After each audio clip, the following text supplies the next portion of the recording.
Welcome to Loyalize, a podcast brought to you by D Squares about customer relationships and retention. I'm Yasmin. and I'm Bob, and on this podcast we invite world-leading experts to dive into the world of building strong loyalty. Today I'm joined by someone who's seen loyalty from almost every possible angle across industries and the ever-changing expectations of customers. Nicki Helfet is a customer loyalty expert and speaker who's worked with leading brands such as DAZN, Ralph Lauren, Expedia, across fashion, streaming, and retail. Welcome, Nicki. Thank you so much for being on the podcast. Hi, thank you so much for having me. So today I'm excited to talk about some of the discrepancies in the loyalty world. We talk so much about customer obsession and meeting customer expectations. However, there's a huge gap internally in making room for loyalty. I'm excited to unpack some of those things with you today, Nicki, and sort of talk about what's holding brands back from meeting customer expectations and how to close that gap. Sounds good. Yes, I'm excited to explore lots of different topics today. Right. So before we jump in, could you just give me a bit of an introduction about you, how you got into loyalty and why you're sticking with it? Don't mind the pun. Of course. So yes, I've worked in customer loyalty and sort of CRM and loyalty roles for over 10 years now. I actually sort of got into loyalty a bit by accident. So I was working at Sainsbury's, which is one of the big supermarket chains here in the UK. And I was actually working on printed content. There's a free magazine for customers, recipe cards in store, all sorts of leaflets and things. And they decided to take that all online and digitize it. So I had a redundancy from that role. And the other role that was going in the marketing department was working on Nectar, which is their loyalty program. So it was a sort of CRM focused role, but working on Nectar and on sort of broader rewards and retention communications and their VIC customer program, etc. So I kind of got into it a bit by accident, but I kind of loved the world of loyalty. And I think having worked on the CRM for a loyalty program, it was really the loyalty itself, the loyalty program, that was the part that really sparked my interest and kind of interested me the most out of those two areas. So although I've done various kind of roles that are sort of CRM and loyalty hybrids, I've tended to focus sort of future roles more specifically on loyalty, because I think it's the loyalty program proposition design. It's a real sort of mixture of art and science, and I really enjoyed it. So that's kind of how I landed up in this crazy business we call loyalty. But I've been here for a long time now. I've worked, as you mentioned, in lots of different industries, lots of different big brands. So it's something that I've developed a real passion for. Lovely. Yes. And we did speak about how loyalty is this multidisciplinary mishmash of things all together rolled up into one thing. And there's a lot of confusion between loyalty and CRM, and people sort of talk about those things as if they're the same thing, like in one breath. But we know, of course, loyalty is a much more long-term sort of strategy that needs to be baked into the core part of a business rather than just as a separate thing. Absolutely. I think lots of businesses conflate the two, and it's a real mistake. I think, obviously I mentioned I've worked in roles that are sort of hybrid of the two, and there is certainly a lot of overlap and a lot of related areas that the two kind of work together very closely. But I think it's a really common misconception that CRM and loyalty are the same thing. And I think there are lots of brands that are like, yeah, we do loyalty. And all they mean is they send some emails out, and in the subject line it says, because you're a loyal customer, but that's not doing loyalty. And I suppose it's also interesting to distinguish loyalty as an outcome and loyalty as a business function. And obviously you would hope that loyalty as a business function results in loyalty as an outcome, in the same way as you would hope CRM and customer service and all your kind of CX functions would result in customer loyalty as an outcome.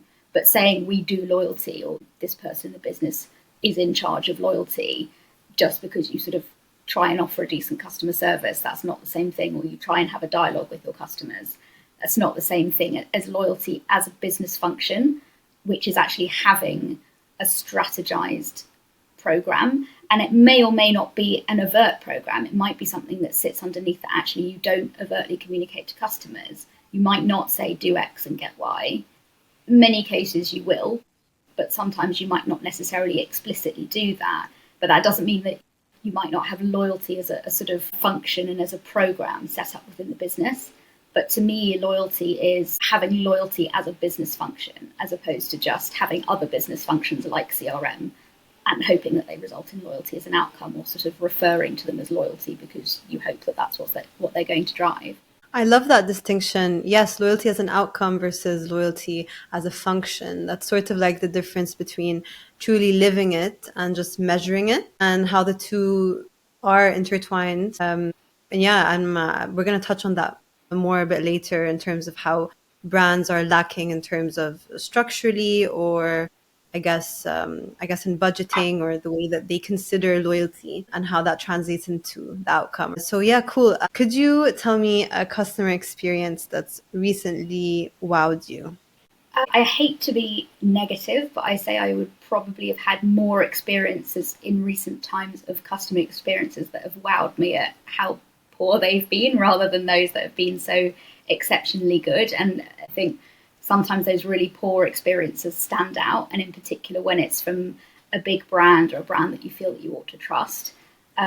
Sometimes having things go wrong. But that being said, there are some brands that do some really great pieces in terms of, surprise and delight to me as a customer. And there are some that are just those fantastic programs that stand out that you wish you'd thought of. So I would say there's one in the UK that's actually was the latter and is moving into the former, which is the Pret a Manger subscription, that when it came out was amazing. And it was one of those things that just, from a loyalty nerd's perspective, made so much sense, and customers loved it, and it really got people talking. And I have no doubt that it was really incremental for the brand. But in more recent times, they've cut back on the proposition and the kind of value prop to customers really heavily. And, obviously I'm not internal in that business, but it feels like there probably were other levers they could have pulled to kind of perhaps slightly reduce the generosity without cutting back on the real value proposition as much as they have. So that was a bit of a disappointment.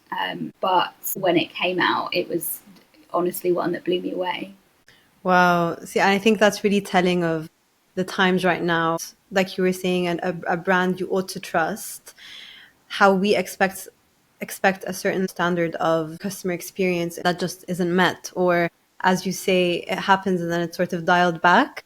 And it's interesting you talking about generosity as a lever, because it is like a KPI, generosity, a KPI within loyalty. That's how I think I like to sort of see it. Absolutely. Yeah. And I think customers do the maths, so if you row back on the perceived value of it, and usually that perceived value, particularly in more value-based programs, is quite easy to calculate and put a number on. And when a program becomes less generous, the X that you get for doing Y is much smaller.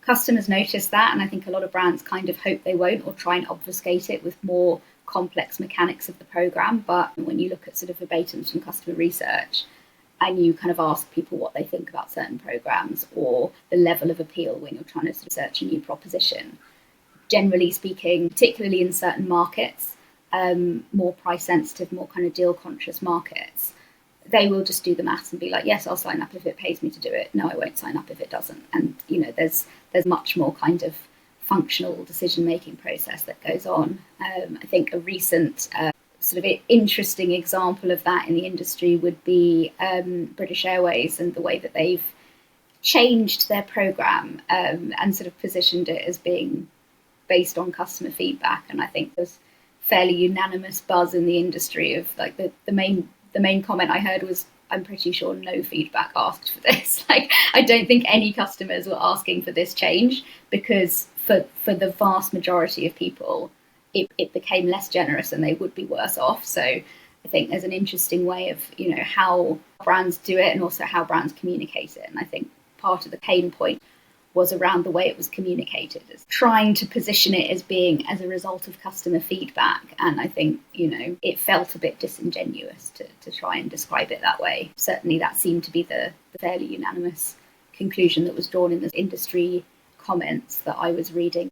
Oh, so that's like a double-edged sword. I mean, on the one side, you want brands to be transparent and communicative, but then the way that sometimes is positioned, like you were saying, can really have the opposite effect.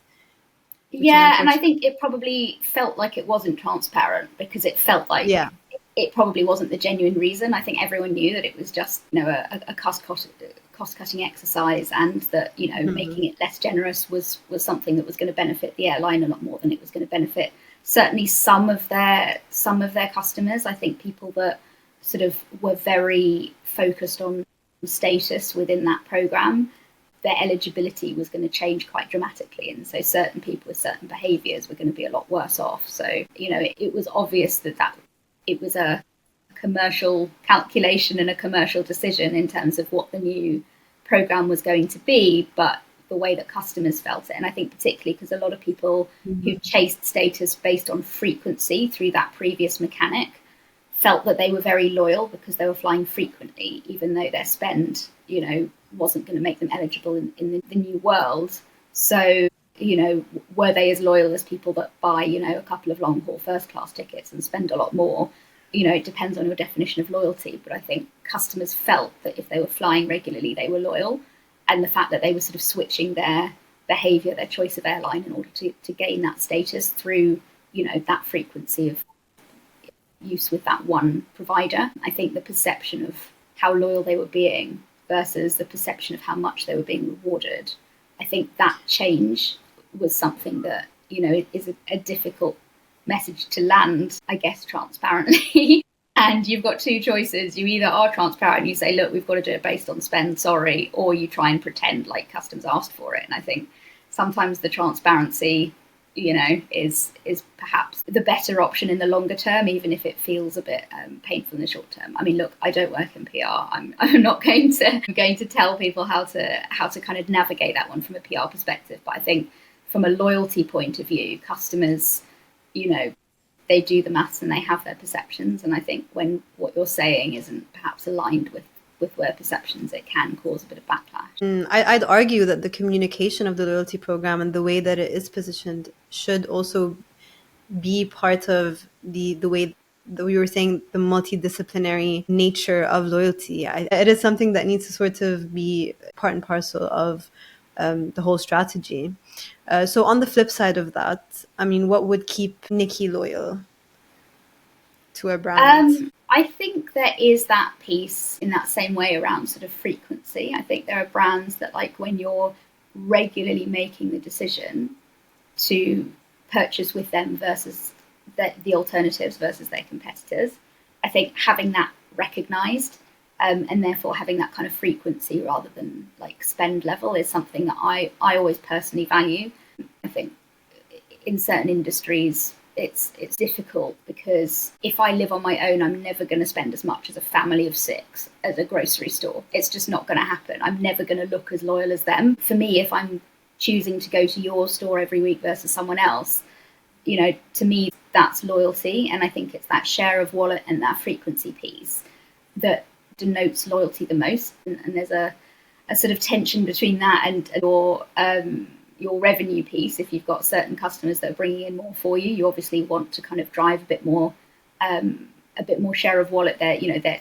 Their size of wallet is such that a bit more share starts to become a lot more beneficial. So you've got to weigh up that piece around individual customer value versus overall customer loyalty and spend. And I think a lot of brands often go after those that have more spending power, and that that does make sense. But actually, you often have a large volume of customers that might not have large spending power individually. Yes, they might look less profitable, but there are often a lot more of them. Actually, to build some mechanics that feel rewarding based on that customer's perception of how loyal they're being to your business, how many times they had a choice to shop with someone else and they didn't. I think it's the recognition itself is almost as powerful as the sort of monetary value and the size of the reward. Right. So we've already sort of touched on some of the tensions that we experience within loyalty. Like we were talking about repeat purchases versus genuine advocacy. There's also the creativity of the loyalty program that you had mentioned in our previous conversation. So creativity versus complexity. That's another sort of tension and contrast that a lot of businesses are struggling to strike a balance with. I was wondering if you could sort of enlighten us a bit more on sort of which industries and like where the balance is sort of going wrong? Absolutely. I think as anyone who's a loyalty practitioner will know, and particularly when you've been involved in that kind of blank canvas sort of proposition design where you haven't sort of inherited an existing program, you've always got that debate around like, do I just do a points program? And there are many brands that do. They just go for a very kind of generic points-based system. And in some contexts, that's very effective. But, there are benefits and there are downsides. So it is very easily understood. And I think there is often this piece around complexity and customer comprehension. And it can sometimes be quite humbling as a loyalty program manager when you listen in on customer feedback and you ask them what they like about the program, or what they understand the program to be, or what programs that are out there that they like and they use. And often because we're in this world, we're very immersed in understanding all of the different nuances, and that there are some people that are customers that are like that too. You get people that have their spreadsheets and really kind of play the system and they love it and it's a bit of a game to them. But the vast majority of people, don't have the headspace or inclination to devote that much cognitive load to really understanding all of the details and perks and benefits. So often having something that boils down to very simple, I do X and I get Y, and it's a very simple value equation. So I think you've got the benefit of that, and particularly in certain kind of industries where perhaps want to keep things simple for customers. But those fade into the background very quickly, to get the cut through, to get the sort of engagement in the program that you sort of want a customer to have in order to really change their behavior. Generally having a mechanic that's got a bit more flavour, a bit more special sauce put on top of that to kind of make it a bit more interesting and engaging to the customer. But in particular for me, it's making it relevant to the brand. My biggest understanding that I need when I'm going to develop a program is why are your customers shopping with you as opposed to your competitor? What is it about your brand specifically that customers are coming to you for? Because that's what you want to lean into. There's something about this particular brand that sets them apart. They want to consolidate their spend. They want to dedicate a greater share of their wallet in that particular category to this brand because of what they get in return. And actually, it's probably the best customers that understand your brand the most, that have the most kind of likelihood of headroom and incrementality to grow, that understand why your brand is good as opposed to shopping there, by chance, by convenience. So I think it's really helpful to understand those key points about why your customers specifically choose you.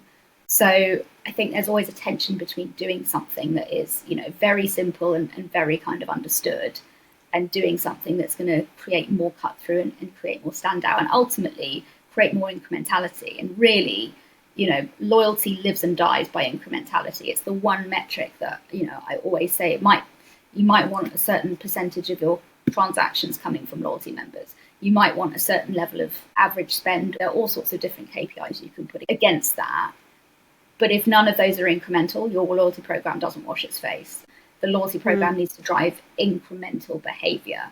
And it may not always be spend. It might be incremental behavior in data or advocacy or some other form of engagement. It may not always be monetary. Usually it sort of boils down to ultimately being somewhat of a bottom line impact. But if those were behaviours that would have happened without the loyalty program, then there's really no point. And I always make a very clear distinction. Loyalty is one of those areas that sort of like dovetails nicely into my next point, really, which is around loyalty is a specialism.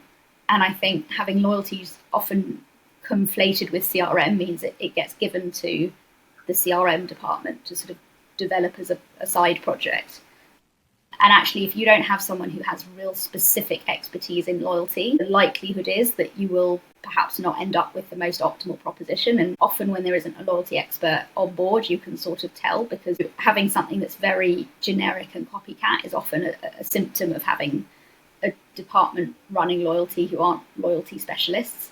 And actually getting someone in who really understands that's a real specialism. It's a real mixture of art and science.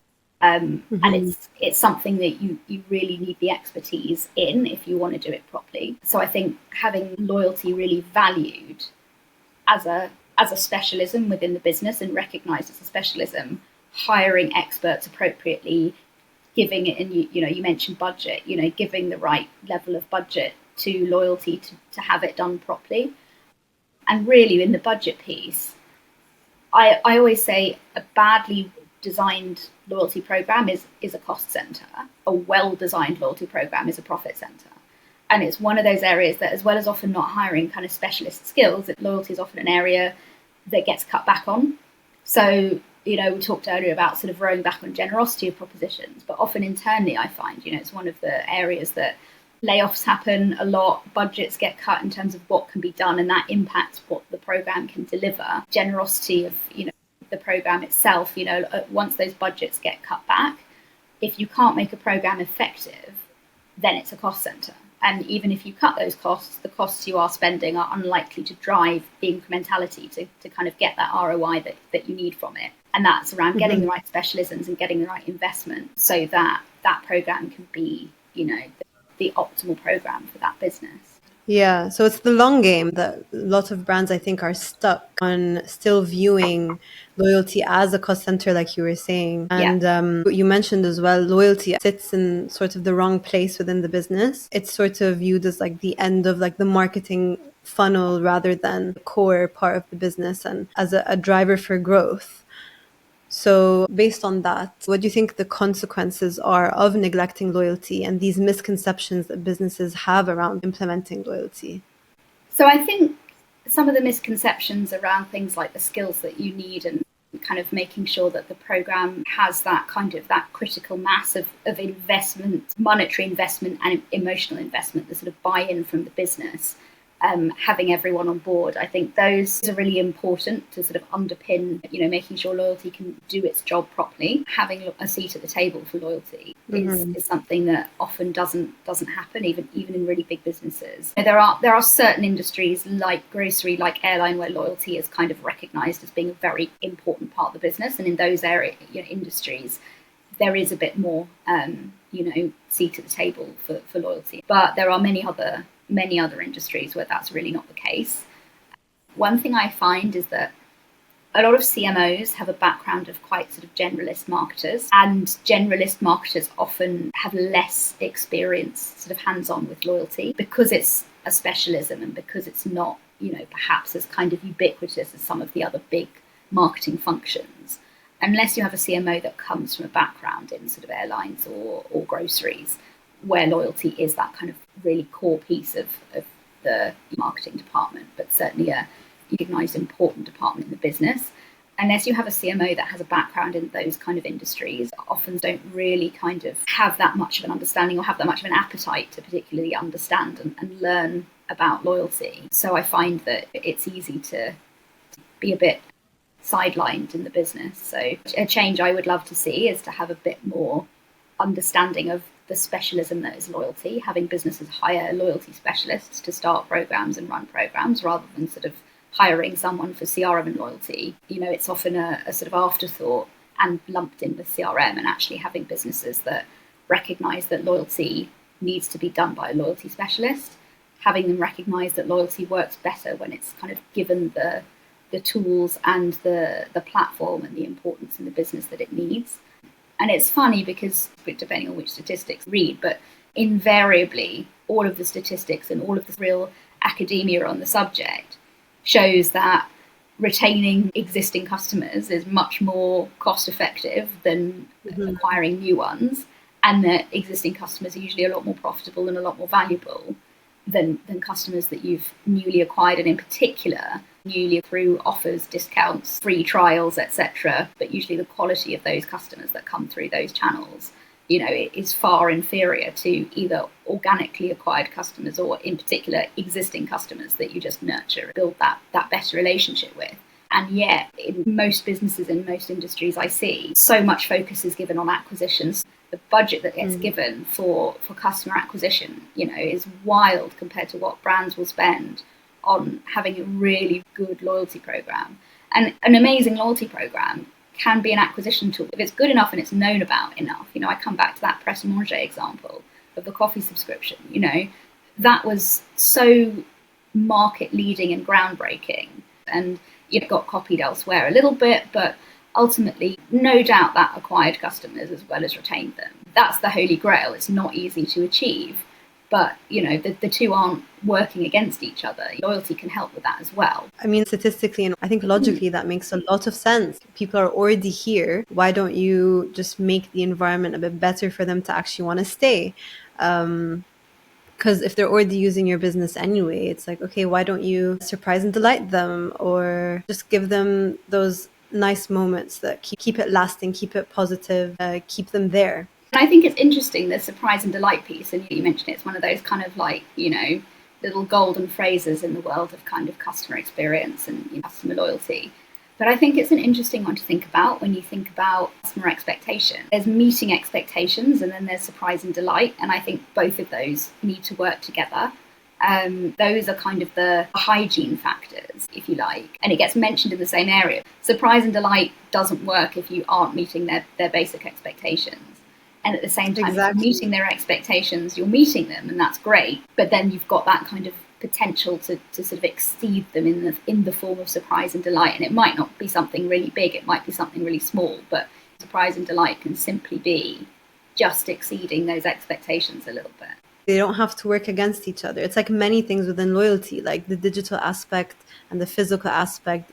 They're not opposites. They need to be able, there needs to be a push and pull between the two, like emotional and transactional and data insights and targeting versus empathy. And I think all these different balances or nuances are quite interesting look at in a more zoomed in way, and I guess it differs for every industry. We sort of touched on some of the ways or the path forward on how businesses can make more room for loyalty. So I think just to add to some of that, you've got often lots of different trade-offs, I guess, is another way of thinking about it. So common ones, I would say, are, as a loyalty practitioner, you've got a balance between wanting to drive more incremental behavior, which might seem easier to do with customers that have lower levels of spend. So you might need to be more generous with them to drive their behavior. If they're less engaged as customers, they might need a slightly bigger carrot to change their behavior, even though their spend and their value to the business might not reflect that in the current status.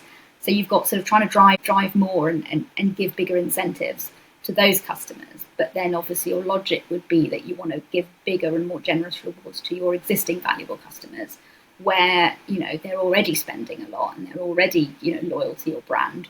How much more can you drive with that? So although often with high value customers, a small percentage in incremental spend can actually equate to a larger sort of overall amount because they're high value. So certainly in grocery, the sort of a 1% increase of spend in top customers, even if they have very limited headroom to grow in their share of wallet, is often more valuable than a 10% increase in some really rubbish customers down the bottom. But you've got obviously different customer volumes in those areas. So you've often got this tension between wanting to drive more with perhaps less loyal customers that need a bigger incentive, but also wanting to be exponentially more generous to those customers who are already loyal. So you've always got a bit of a balance between where those lie. And often I find having it lie in that sort of more emotional and less sort of rational and value-led reward is often a good way of looking at that and sort of squaring that circle. But you're trying to understand how customers perceive the value of something that is perhaps not such a monetary reward, that doesn't let them do the maths, but they have that kind of halo effect of other perks and benefits, as it often kind of sits in, or more service led or more kind of experiential versus more kind of functional rewards of money off and promotions and offers. So there's always a balance, and it's different for every business, it's different for every customer type. Use a bit of creative thinking to bring together the two different directions that those are pulling in, and find something that works at scale and drives incrementality at scale and is commercially viable at scale, but satisfies both of those sides of the equation. And I often talk about, when I describe loyalty as a specialism, I talk about the 3 C's of loyalty. And those are commercials, creativity, and customer psychology. And it's those 3 together. And it really is that sort of understanding of the customer decision-making process, their psychology of why they choose to shop with you, what influences their decision around whether they buy from you or from a competitor or don't buy at all. Having that understanding and that sort of customer psychology lens on things. And yet it's a very commercial specialism. Any loyalty practitioner will tell you that, the commercials are a huge part of that. You can't, purely focus on any one of these areas because, the commercials are what your program's going to live and die by. And the commercials are the things that you're going to have to report on and that you're going to have to use to be justifying those budgets that you need. Your 1% cashback points program doesn't require all that much creativity. But assuming you want to do something that's a little bit more standout and is going to be a little bit more brand aligned, there's usually a fair bit of kind of creative thinking and creative problem solving that needs to be done because usually the answer isn't obvious. And those kind of three areas, creativity, which is often abundant in many other marketing departments, but often isn't appreciated as really needed in loyalty, alongside, again, commercial, but in some areas like performance marketing, that's a very big part of that. And then the sort of customer psychology that often is quite prevalent in those insights areas of the business. But loyalty, you need to be really specialist in all three, and they're all very different. And I think that comes back to my point around why you need specialists. And I think the fact that loyalty is actually an unbelievably complex discipline.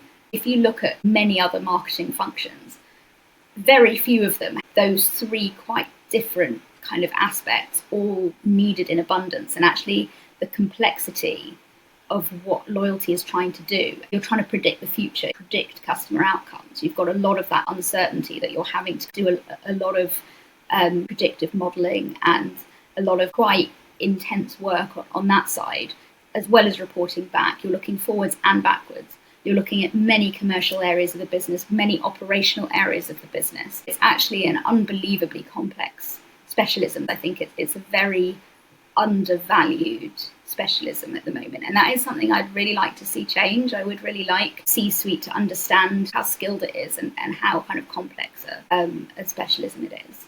Yeah, I think the 3Cs do a really great job of gluing all the different aspects together, the commercial, the consumer psychology piece, and the creativity sort of glues everything together, reaching this sort of middle ground ideally. I think loyalty does require a really specific and broad, at the same time, philosophy behind the thinking. That not just anyone, if you put them in that position, are able to come up with the best results. So yes, specialism is very important and an essential part to the path forward for how businesses can start to implement loyalty in an effective way rather than just in a PR way, like we were saying.